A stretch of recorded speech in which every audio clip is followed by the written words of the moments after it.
This is the Tree of Life, Season 1, Chapter 2. In this episode, we'll be talking further about the link between fitness, substitution, and displacement events, and why chromosomal gene expression. To begin, archetypal consensuality was described amongst a patrilineal line as producing reciprocal altruism. That reciprocal altruism is founded upon a common epigenetic profile, or gene expression of the Y chromosome, which generates phenotypic recognition amongst patrilineally related individuals.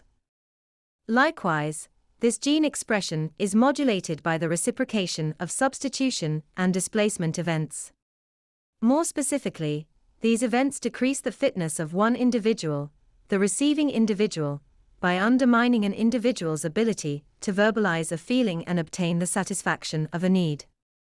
They also decrease the fitness of that individual by denuding an individual's ability to induce arousal in a potential mate. The reverse is also true, in that the other individual increases their fitness by obtaining a need or verbalization of a need. Furthermore, the fitness, specifically of a patrilineal individual, depends to some degree on muscle utilization and coordination as well.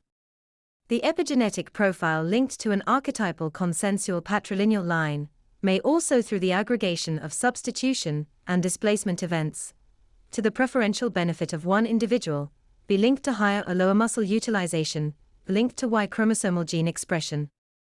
Thus, oftentimes, the compromise which generates phenotypic recognition, and hence reciprocal altruism, has a negative impact on an individual's fitness. On the balance, the benefit to the individual accrued through archetypal consensuality arises out of the rationalization of particular feelings according to an archetypal assignment pursuant to that consensuality. The granting of access to a particular intellectual fiefdom. In other words, we can equate spatial non-consensuality as a kind of physical territoriality. Its contrast being the intellectual territoriality, or fiefdom represented by archetypal consensuality. Thus, the sexual fitness of an individual, which is linearly related to spatial non-consensuality, is in a more complex relationship with archetypal consensuality. The complexity of assessing the fitness of an archetypal consensual individual is exacerbated by the role of reciprocal altruism in their survival. Now, at this point, I would like to clarify what is meant by spatial non-consensuality and archetypal consensuality. Spatial non-consensuality is the ability to induce expectation matching by virtue of proximity alone in some other. It is the ability to induce states of arousal through physical proximity. Archetypal consensuality is the assignment of rationalizations to an individual which permits them to verbalize needs and feelings and thereby obtain satisfaction of them through facilitation of the group. In other words, archetypal consensuality generates expectation matching as well, further to the accommodation of a verbalization of a previously inchoate feeling or concealed impulse.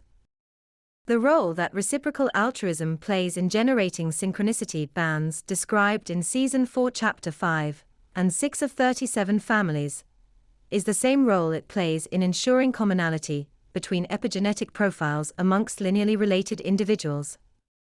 Thus, these synchronicity bands, corresponding to lineal related groups, are equally a manifestation of common epigenetic profiles for gene expression.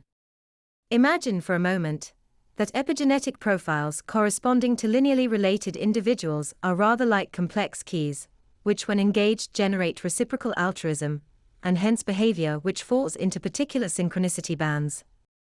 That's the end of the podcast for today.